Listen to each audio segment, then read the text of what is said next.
within 25 minutes of this conversation of just telling the story and just showing the game, he goes, well, I'd put in 500K right now. And we're just like, oh my God, that's infinite money to us. Hello and welcome to the Game Launch Podcast. I'm joined today by Ian Proulx, co-founder and CEO of 1047 Games. Welcome, Ian. Thanks for having me. Ian's actually best known for Splitgate. I'm sure if you're watching this video, you have played or at the very least heard of this game. So today we're going to dive into what drove the success behind Splitgate, Splitgate 2 lessons learned, and you may hear any details around upcoming games from this founder. So let's dive in. Awesome. I mean, first question is, I'm pretty sure Splitgate, you said, started out as a Stanford dorm project. At what moment did you know it was real? And can you tell me a bit about, the founding story and how you came up with the idea? Yeah, totally. So I actually came up with the idea in high school, so before Stanford, and it was never an idea that I intended to go make. It was more just played a lot of video games, loved Halo growing up, loved Portal. I mean, all the popular games. And I thought to myself, man, this would be a really cool mechanic of combining these two games, an FPS multiplayer shooter like a Halo with the Portal mechanic. And so at the time, it was really just, I hope someone goes and makes that game because I would play it. Went to Stanford. I studied computer science largely because I was interested in video games. I wasn't like set on going into gaming, but it was definitely something. Did you already have Splitgate in your mind, or you're going there to? No. I went to Stanford. I wanted to go there my whole life. I played actually on the basketball team. So I did not go pursue video games by any means. I took the intro computer science class. I loved it. And it was just actually one of the first assignments was to build breakout. And it was like, wow, I'm already making a video game. This is so fun. So I just kind of went through the major, and for my senior project, I wanted to learn how to make video games because that was something that Stanford didn't really teach. We did systems classes and graphics and a lot of low-level stuff, but never took like a gaming class. So I talked to my advisor, told him, hey, this is something I'm passionate and interested in. Can I do an independent study? And thankfully, he actually connected me. Some of his former students had gone on to work at Epic Games. So he put me in touch with them as like sort of people I could reach out to if I ever got stuck, which I did a couple times. And basically just spent my senior year building this prototype and very quickly realized I was on to something when I showed it to my friends for the first time and we played for like 5 hours straight. And so that was kind of the aha moment for me of like, all right. And you guys are genuinely finding this fun. You are like enjoying playing the game. Yeah. Oh, yeah. I mean, we played for like 5 hours. I'm not kidding. Yeah. And at the time, it was like super janky. Like the movement and gunplay wasn't very good. Yep. There was one map. There was two guns, an assault rifle and a rocket launcher. And but you could spawn portals and you could shoot through portals and you could flank everybody. And I think what kept us going and kept us so addicted was like that skill curve of like the first hour, we're just kind of shooting each other. It's fun because you're with your friends. But then people are starting to figure out different ways to engage with the mechanic, which at the time, we had no idea how are people going to use this mechanic. And of course, years later, the things our players were doing was just beyond anything we thought was possible with triple portaling and the momentum and all this crazy stuff. And how long have you been building the game at that point for you guys to sit down and have fun it was just a 10-week project. Wow. So we were on the quarter system. So it was a 10-week project. Basically all I did, like probably 80 hours a week for 10 weeks straight. But by the end of it, I had a functional prototype that you could play multiplayer. And it reminds me a lot of the story of, I was speaking to a lot of the early folks at Riot Games, and they said the moment they knew they had a success with League of Legends is when, after work, everyone was obsessed with MOBAs. And when people started organically switching to play League of Legends instead of Dota, that's when they knew they had a game that was good enough. So it seems to be this common theme of like, is the game genuinely fun? And you would play it with your friends over other things you would play. 100%. So I guess talking about the lead up to the launch, when did it stop becoming this, I guess, university project and became a real thing? You were building with other people, trying to actively market, trying to launch into a game. Well, there's a lot in between those two things. So I actually came back the following year. So I sort of did the senior project, tabled it, had my internship that I wanted to back out of my internship at Apple, but my parents were like, you can't back out. Like, go, you signed up, you committed, go do it. Yep. So I did the internship, put the game on pause, and then actually came back to get my master's degree. And I spent that year trying to figure out how do I build a team, because I can't go do this by myself. And so I got together a group of probably 5 or 6 other Stanford computer science majors. And the idea was Stanford doesn't teach gaming. I now have some knowledge of this. Why don't we meet once or twice a week and learn Unreal Engine together? And so it was kind of an informal meet at my apartment, learn this engine. But really for me, this was my opportunity to look at the group and be like, all right, who do I want to go into business with? Like, who are the best of the best? And we're already talking about really smart Stanford engineers. Yep. And it was very apparent very quickly. My co-founder, Nicholas Begamian, who is just the absolute most brilliant person I've ever met, he would do something in a day that would take everybody else in the group 2 weeks to do. And so for me, that was like, all right, this guy, and who I was also friends with, I had actually met the previous year. We were in the same dorm, 1047, hence the name. And so I had to sort of convince Nick, like, all right, you gotta start this thing with me. And anyway, convinced him. He actually had accepted an offer to go work at Amazon. But I managed to convince him. At this point, had you guys raised funding, or it was like, hey, let's just go build this? No. It was, let's go build this. And also our budget, like, we're each going to put in $7,500 of internship money. Yep. So that was our budget, was like $15K. And, you can actually do a lot with $15K as an indie dev, because we're obviously not paying ourselves anything. And we found some 17-year-old animator that wanted to do things for free. We gave him a small amount, and then found an artist and a level designer, used Unreal Engine assets everywhere we could. And that sort of allowed us to take like the school project and turn it into not like a polished game by any means, but a significant step up from just kind of school project mode. And then of course, lots happened between then and launch, but eventually we did get some angel funding, maybe a year into development. Not a lot, but enough. Talk about how you landed that. Was that you're at prototype stage? How did you approach fundraising? Yeah, that's actually a really funny story. So about a year into development, it is me, Nick, our $15,000 budget. We have a part-time animator. We have a part-time level designer. And we have a part-time artist, all of which very junior people, just working a few hours to help us build this thing in their free time, right? And we actually went to Gamescom. So this is August of 2017. So we started officially in January of 2017. We go to Gamescom in August. We don't have a booth. We don't know anything. We're just like, we just graduated in June, and we have a cool prototype of a game, and we know that everybody who's anybody is going to Gamescom. So we're just going to go, and we're going to learn, and we're going to meet people and figure out what the heck this industry is.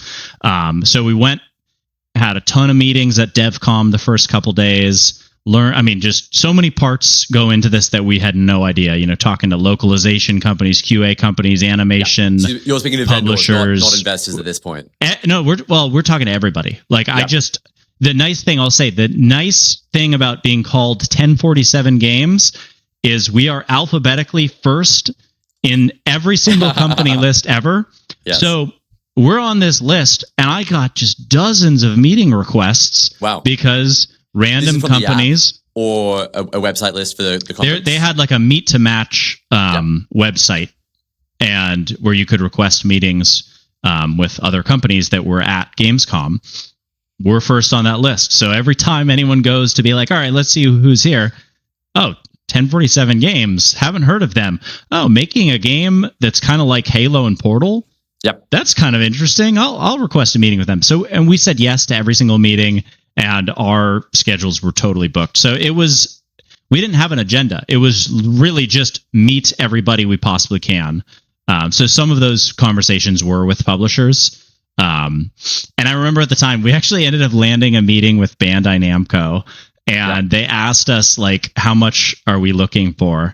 And I have no clue what a reasonable number is. So I throw out like $250,000, which to me at the time sounds like infinite money.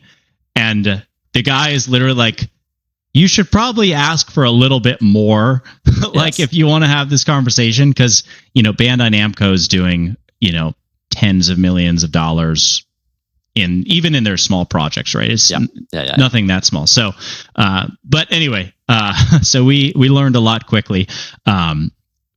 So I'm answering your question, though. I'm getting to it. But the fun part of this story. So first couple days we go to DevCom, and then on day 3 or whatever it is Gamescom, and that's when it goes from B2B to B2C. And now that's when everyone has their booths up, and consumers come, gamers come, look at what is there. And on that first day, we happened to walk by this booth called Thunder Robot, which is a gaming PC company. And they have a bunch of laptops that they're showcasing. And on their laptops, they've got Counter-Strike and they've got Team Fortress 2. And the booth is kind of dead. And I go up to them. I'm like, hey, guys, like, I see your booth is struggling, right? Yep. We've got this game. It's not even out yet. It's kind of like Halo and Portal. We could give you alpha keys, because everybody who comes to Gamescom, they don't come here to see games that they already have that they've been playing for years. They come here to see unreleased stuff. We could give you access to our game and help drive traffic to your booth. And they actually took a chance on us. And actually, this is another funny part of the story, but we didn't even have a build that was ready. So I just committed to this. And Nick is right there with me. Like, this wasn't real time. You kind of came back and you had to build something overnight. Yeah. We're just like, yeah, we can do it for sure. And they're like, okay, great. Get us a build for tomorrow. And, we're jet lagged, sleep deprived. We don't have a build, because the last time we did a playtest with our friends was probably a month ago. And so we sprint back to the hotel. I call my dad. I'm like, turn my PC on. I got to log in from my laptop. We end up working till about 6 a.m. to get a build. This is like from 2 p.m. to 6 a.m. to get a build that is playable. And we get it. And then we take a 2-hour nap, head back to the booth, and we're like, all right, guys, we got the build. It's on a little thumb drive. Yep. Let's go. And it actually ended up being a great win-win, because, well, really two things. One is our theory of people want to see new games was actually true. And so even though our game at the time was very indie, very rough around the edges, it was still an FPS that was unreleased with a Portal mechanic, which was pretty cool. And so a lot of people, we go from this booth that doesn't have a lot of players to nonstop lines. Every single PC, constantly people are playing, and there's a line. And the other thing is, for me and Nick, it's like, this is our baby. This is our life on the line here. Of course, we are going to absolutely talk to everybody in line, tell them about the game. Hey, have you tried this? You should check it out. We're pulling people. Anybody who walks by with a press badge or a streamer badge, hey, you should check this out. Versus, in general, everybody else who's at a booth, they're just paid to make sure nobody steals anything. Yep. And so we just absolutely turned this booth into a super lively, constantly packed booth. And so it was a great win-win. And by the end of that weekend, we ended up with 10,000 alpha signups, which was crazy.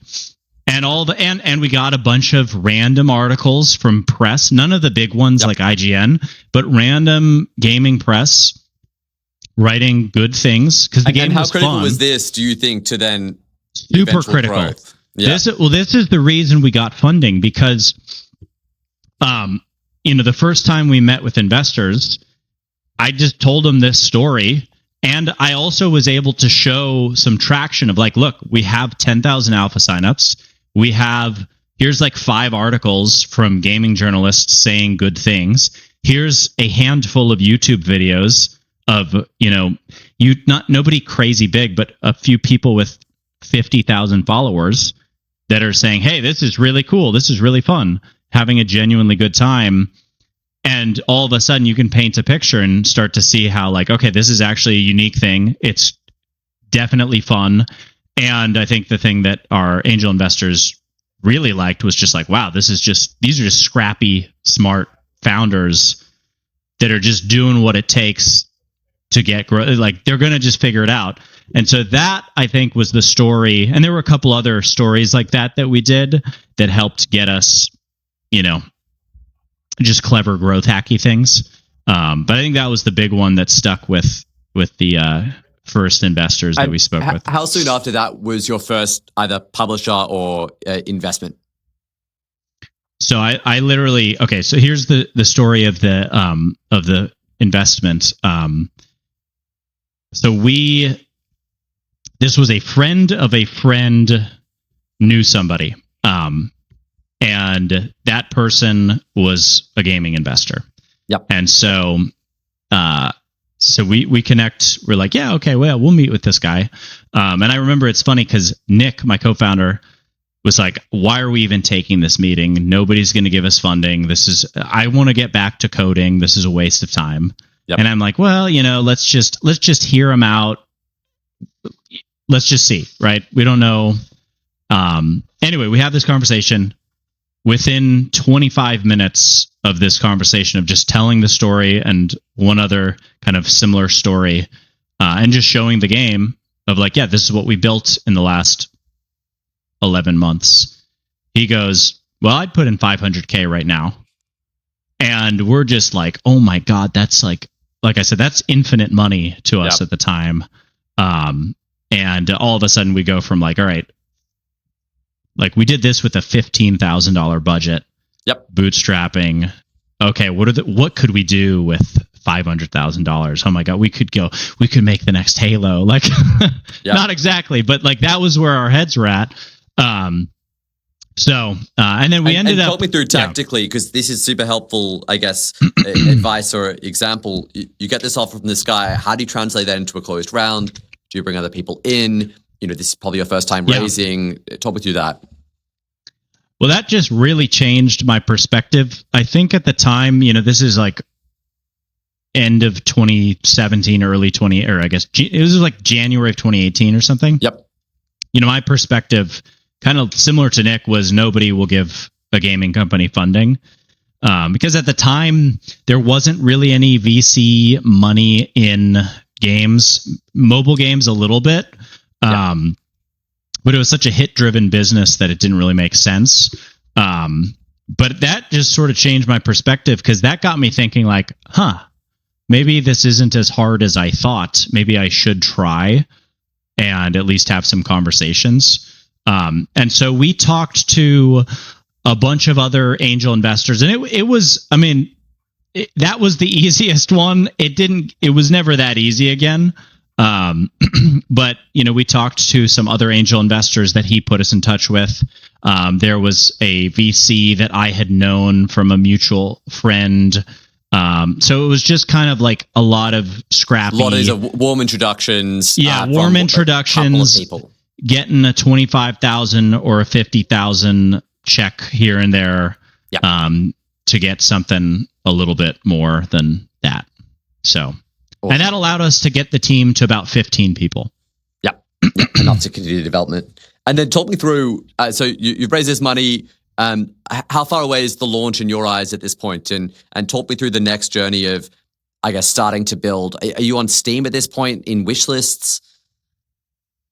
I don't even remember. I don't I don't think so. I think probably soon after this we were getting on Steam. When we actually started, because we didn't even know what we were doing. We were also console gamers, is kind of the funny thing. Like, Yep. I was an Xbox kid. Like, I didn't even really know barely what Steam was at the time. Like, I knew of it, but I didn't have any Steam games. But we were actually initially we would just download our game and upload it to Google Drive. And then we'd have our friends download it on Google Drive. And it was super janky and slow and painful. And we do play these tests. alpha signups, how are you capturing these emails? Actually, I guess we were on Steam at this point. Yeah. Okay. About a year in, we were on Steam. Yeah. Awesome. And then talk me through, obviously, by the time you ended up launching this game, you had massive presence. What were the key inflection points? What were the key channels that you discovered that allowed that growth? Well, we didn't actually. So we didn't have it in the first year. We launched. So we did a soft launch in May of 2019. So just 2.5 years after, after we started, and it didn't go well. The game was fun, but we just so much learnings of like everything that goes into a free-to-play shooter versus just fun game, and so when we launched in 2019, I mean, we actually had a decent amount of hype for an indie game. I think we had 12,000 CCU on Steam, which is really good for no marketing. But the numbers just started bleeding immediately. And during there was a 2-year journey between May of 2019 and July of 2021, where we just constantly tinkered away, just iterated, improved, starting especially with our onboarding.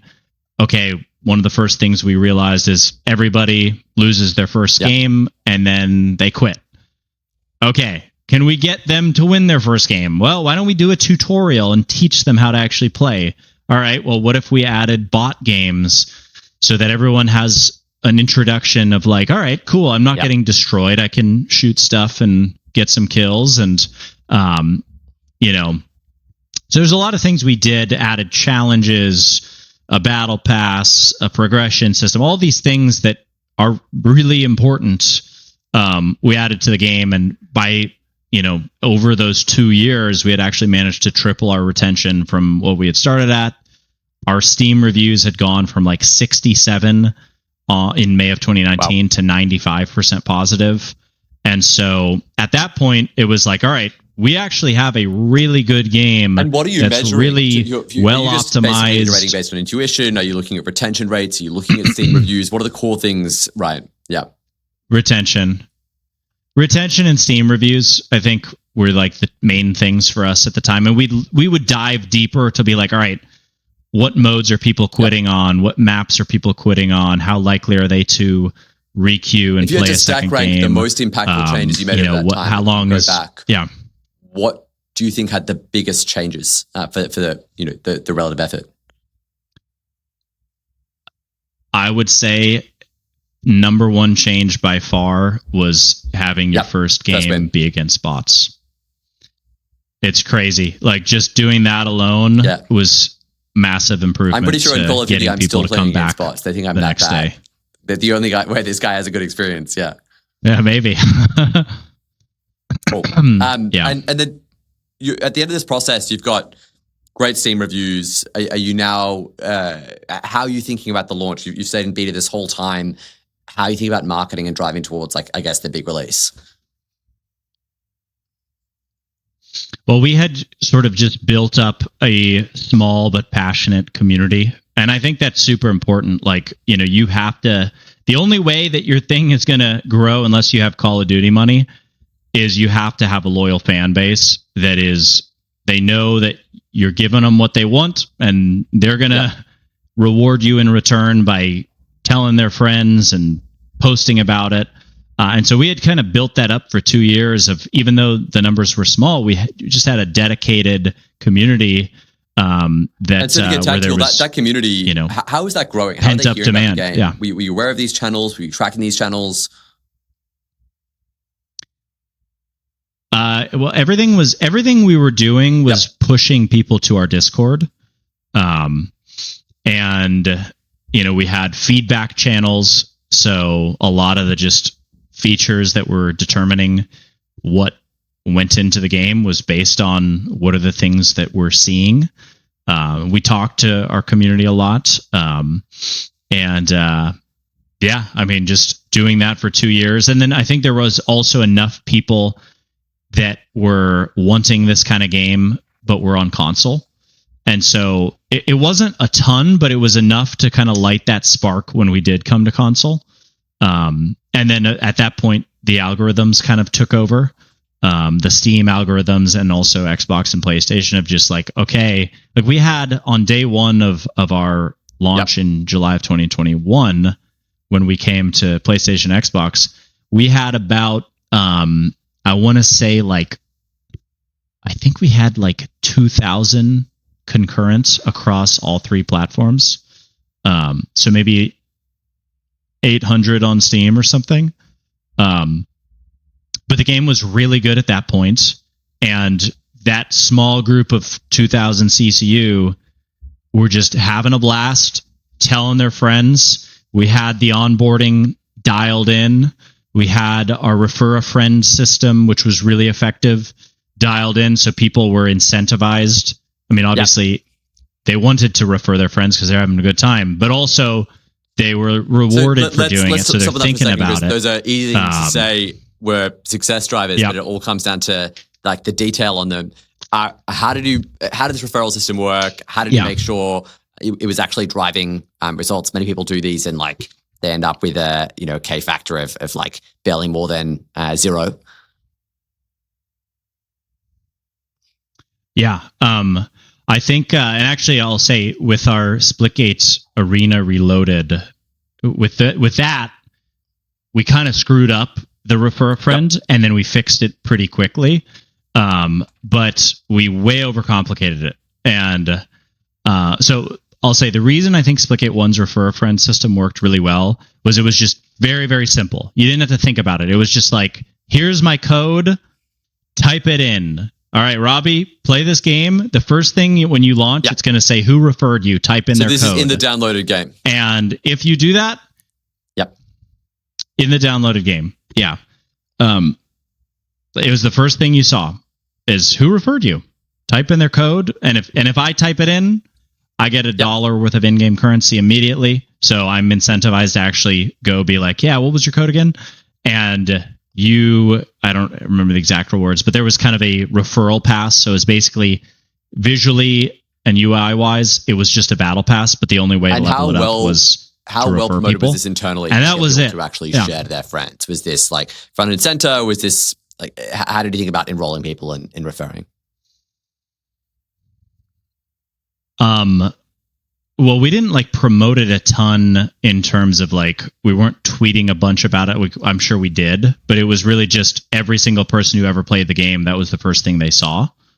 And we had a reward center that anytime you got a drop, you had to go to the reward center, and it's like one tab right there of refer a friend. So it was pretty visible to just constantly incentivize you. And we had other things like, XP boost if you play in a party.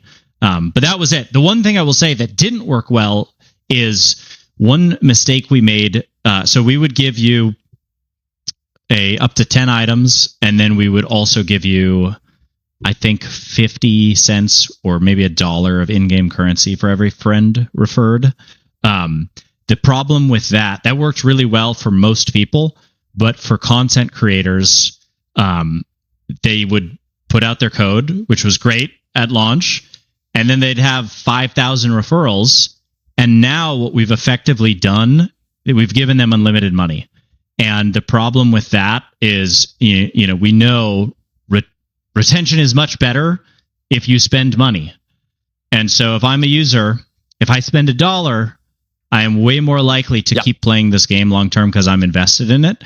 And so the problem with that was we kind of, for our most hardcore or most influential, they had free credits to cover everything. Players, there's nothing. Yeah. So they never had to spend a single dollar. And so, the big YouTubers and streamers who had a blast, they didn't stick around as long. I mean, this is not the only reason, of course, but it was one cautionary tale, I will say. I'd say with Splitgate 2, we actually didn't even have refer a friend, which was a mistake. It was just one of those things that was supposed to happen. And, you get behind schedule and it's like, are you going to prioritize refer a friend or making the game mode UI good? Right. But for the relaunch, we did add it and we way overcomplicated it. We had different challenges where if I refer a friend and then I go play with a referred friend and I do these different things, then I get these rewards. And it was just the UI of it, I think, and it was doing way too much. And it's like, simplify, keep it simple. We like to say, keep it simple, stupid, because what are you actually trying to get somebody to do? And maybe those challenges help you 1% because, it is good to have a referred player then go play with you. I think that. And how much were you tracking the impact of referrals in Splitgate 1? Were power users driving everything? Were you obsessing over these numbers, or was, hey, this is working? We weren't. Theoretically we were.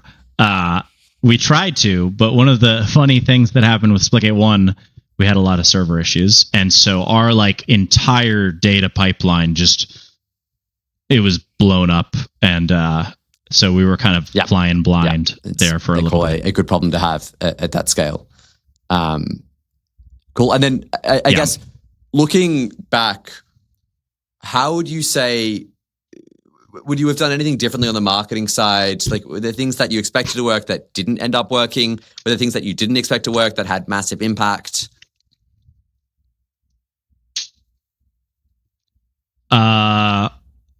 I mean, there's tons of things I would have done differently. For Splitgate 1,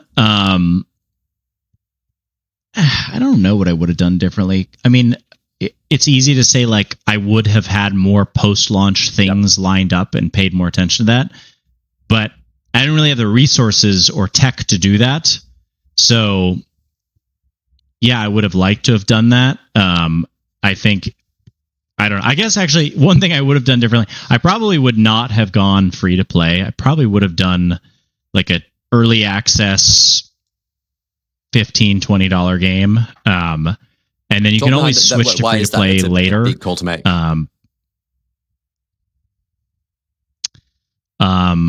I think free to play, for one, it's just a lot harder, I think. You need so many users to actually make a business out of that.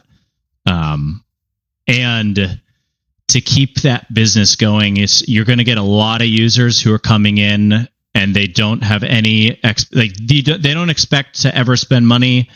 They don't even expect necessarily to like the game, and so they don't.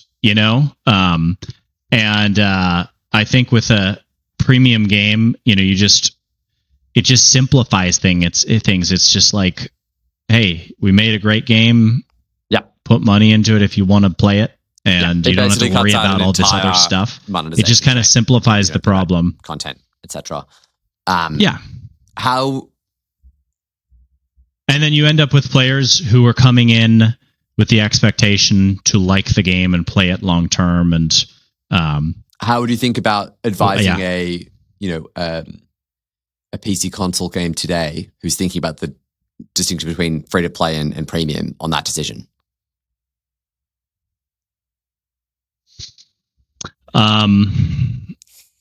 I would say go premium. I don't know. I mean, it's easy to say. I haven't done it ever, so maybe if I had, I'd be saying the exact same thing, and maybe I wouldn't have been in this position, right? I mean, we are still in business doing our thing, and we've got another game coming. So would that be the case in an alternate reality where we didn't go free to play? I don't know. We would have had probably fewer users, but maybe they would have spent more money and played longer. I don't know. So it's easy to say that. But the consensus also just from talking to other people in the industry, I think, is that free to play is kind of it's not a good model. Even users don't really like it.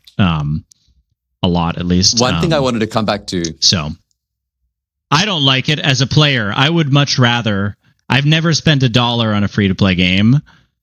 I'm the kind of player who's like, I would much rather just spend my whatever the game costs. I think players have a certain level of mistrust with free to play games. And I don't want to worry about anything else. For some reason, this business is making money, and I'm going to be compelled to purchase at some point. Whereas you kind of know exactly what you're getting up front. It's very interesting to see the data on that. One question I wanted to come back to is, obviously, I think one of the things you really nailed with Splitgate is, and I don't know whether this is intentional or unintentional, like you just started with a really cool idea. And it was this viral concept that meant everything else worked better. People came and played your game at the first conference you went to. Investors were like, hey, this is a sick idea. A Halo/FPS meets Portal. You had way more viral success, and content creators were actually producing great content when they played it rather than having to just play it. So 2 questions on that. First is, how intentional was that versus just, I wanted to build a sick game?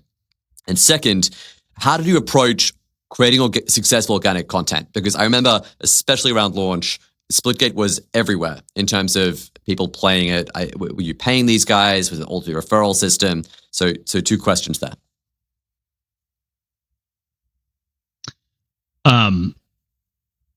So I would say initially there was no thought put into it. Was just, this is a cool idea, let's go do it.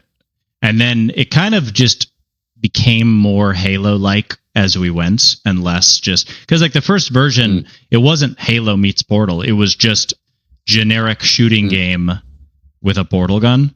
And I think that was just my own personal bias of like, I love Halo. I also like a lot of shooters, but Halo was always like my favorite game of all time, Halo 2 in particular. And so that was just kind of my own personal bias making its way to the game of like, I want it to feel like Halo 2. And I think that worked well for a variety of reasons. I think part of it was, you just kind of stood out in the market a little bit. Like you have a lot of ADS style shooters. So having a more hip fire shooter, it was a differentiator. I think also it and this is just luck. This wasn't like, we didn't think through this. This was just, I think it happened to be the right call. But there was a lot of pent up demand for a Halo style game. I think Halo 5 launched in 2015, and we launched our soft launch 2019, final launch 2021. So there was just years of people wanting a Halo style game, and that helped us. I kind of think of like BattleBit, same thing, where a big reason, great game, of course, but a big reason it did well is because you had millions of fans who wanted a good Battlefield game, and 2042 was not as popular, and so that game did really well. So, second question was, how do you approach organic content creation? This seems like it was one of the key channels for you guys. Were you paying? Was it systematic? Was it all through referrals? No, it was just systematic. I think it was just like capitalizing on trends. Actually, one kind of clever thing we did, we were having a lot of server issues just because we couldn't keep up with the growth. But one of the things we noticed was like every time the servers go down, which they inevitably did a number of times, everybody would go to our social media, to our Twitter, to get an update. And so we would sometimes just wait to tweet. So we'd be like, all right, we have something to say. We could tweet it right now, or we could just tweet it as soon as the servers go down next, because it's going to probably happen in the next 48 hours with how things are going.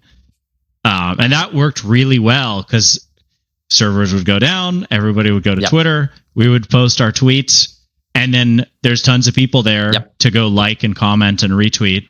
And so it just helped us go viral. I think actually in some ways, like having the server issues also ended up helping, because now it was like, oh, there's such FOMO being created. And it wasn't intentional. It was just sort of the nature of there's a new shooter that's good, and people are writing about how you have to wait 90 minutes to get into the game, which was crazy. But yeah, so I think a lot of those things, and you know, we just did a lot of funny, clever things. Like I remember one time we had the ability from our back end to change the login screen message, and one time when our servers were offline, I forget who the streamer was, but some streamer tried to log in when the servers were offline, and we saw him, and so we changed the message to be like, hey, servers are down, go back to Fortnite. And you called out their name. Come back later.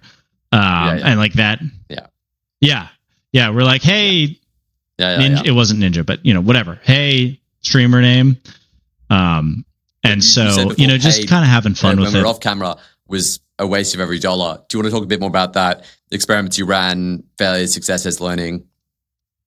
Yeah, we've just never, I said off camera before this, but I just said, none of the paid marketing we've ever done has been particularly effective. And I think that's just because I think part of it is just gamers are so desensitized to, like, you see 500 ads all the time. You see 500 sponsored streams. And so you just kind of become numb to it. And so I think it's just sort of the nature. It doesn't mean you shouldn't do that stuff ever. Like, that's all part of the machine and the hype and etc. But I think there's a huge difference between whether it's paid or not, just someone who is genuinely like, holy shit, this is so sick, versus like, yeah, this game's pretty good. Yeah. Like that's not, you know, the difference between like 10 out of 10 and 7 out of 10 is not, it's not a 3 out of 10 difference. It's like a 100x difference. Yeah. And so I think, you know, you got to get a game, you know, I'm a big believer in, it's like, it's all about the product. It's like, it's got to be a product. Whatever you do with your marketing, as long as you don't screw it up, it's like, I mean, we did do a lot of clever things, but I don't think any of that works unless the game is something that is just so awesome that people are in that kind of 10 out of 10 fun range. And Ian, we did promise we'd touch on Splitgate 2, lessons learned. I know we're a bit over time, but maybe do you want to break down for me quickly, your kind of learnings from launching that game, what you would have done differently, what you think you got right? Yeah, I mean, tons of learning. I don't think we'll have time to get into everything, but I'd say like the number one learning lesson, I'd say, if I'm boiling it down to one thing, is just it's a huge difference building a new game versus building a sequel. Splitgate 1, new game. We're kind of just doing whatever we want because it's cool and we like it and our community likes it, and building alongside them. And I think that is a good formula for success. Splitgate 2, I guess two big learning lessons. The first one, though, is, like I said, it's very different. You have a sequel. That means you have expectations. And so every decision you make, every time you change anything, you have now alienated some portion of your existing fans, because that might be the thing that they really liked about the old game. And FPS players are very picky. Yeah.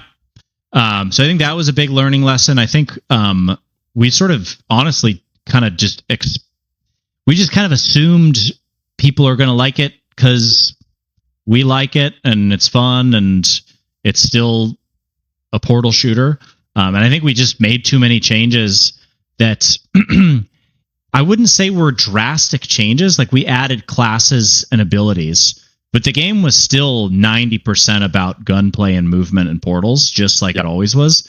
But that was just enough of a headline of just a controversial take that it left a bad taste in a lot of players' mouths who were like, hey, Splitgate is an arena shooter, not a class-based shooter. That's ruined it for me. And not everybody, but I think that kind of coupled with right out the gate, like you really got to make sure you get your announcement and messaging on point. I honestly kind of didn't think that stuff mattered that much. Like I mean, even on this call, like I said, product is everything, and I still do believe that. But I think it's still really important to get the messaging right, because once the narrative forms, it's hard to reverse the narrative. And for us, we came out of the gates with a cinematic trailer that kind of came across like a hero shooter, and it was a class-based shooter. It wasn't a hero shooter, but everyone's kind of formed that opinion of like, oh God, they made a hero shooter. And so we were kind of like fighting from behind from day one. So I think that was really important. You know, we could have had that announcement come out with gameplay and just look, it's all the things you love about this game. And yeah, we got this class-based thing, but that's a side note, because it was a side note. But instead, people drew the conclusion, because, you know, so I would say that big learning lesson. This is probably an interesting problem that a lot of first-time or new game founders don't face, because you kind of keep working at stories and releases until it's well received, but you already had a fan base very intimately familiar with the IP. And so you kind of have to get this first impression right. Yep. I think also sort of, you know, related to this topic, but I think playtesting more early and often. You know, we kind of opted for like, let's take the hype approach. You know, we know how to make a great game, and we did it before. We're going to do it again, and we want to surprise people so that they're super excited and hyped and whatever. And I think that allowed us to get off track. And I think if we were playtesting, and that's how Splitgate 1 worked, is because we were playtesting all the time. Started off just friends, and then friends of friends, and then bringing in the community members. But there was 2 years of iteration before that game got to like a 95% positive on Steam. And then it blew up because it was awesome. And I think, you know, if you take we were just overly paranoid about leaks, I would say. Unless you're Grand Theft Auto, you don't need to worry about that. Yes. Interesting. Awesome. And then maybe final thing I wanted to touch on is, I don't know if you want to share anything on this pod, but obviously there might be something upcoming. Yeah, I don't have too much to share yet. Okay. Just, you know, all we've said publicly, which is what I'll say now, but we have another game in the works. We've always wanted to be a multi-game studio, and so that's what we're doing. And it's a movement shooter. I personally am very excited, Ian. Awesome. Thank you so much for your time today, Ian. Like, really appreciate the honesty on what went well, what are the big learnings. Maybe as the rapid fire final minute. Yep. What would you say your top 5 learnings or practical pieces of advice for a PC console founder building a game today is? And it could be product and also marketing / distribution. Okay, well, I'm going to say neither of those things. I'm going to say number 1, the most important thing is the team. I really believe team and culture way more important than anything. If you hire an amazing group of people, all the other things will work. Yep. I'd say that's number 1. I don't really have a 2 through 5. I mean, the things we talked about. Team. It's all team. No, I really think it is. I mean, everything else, it's the things we talked about, but I think it's all team. No, I definitely agree with that. They say culture eats strategy for breakfast. People are upstream of culture. I think it's incredibly important. Yep. Ian, thank you so much for coming on. Pleasure chatting. Hopefully people will take some actionable takeaways from today, and what a cool story. Very excited to see the next installment. Yeah, thanks for having me.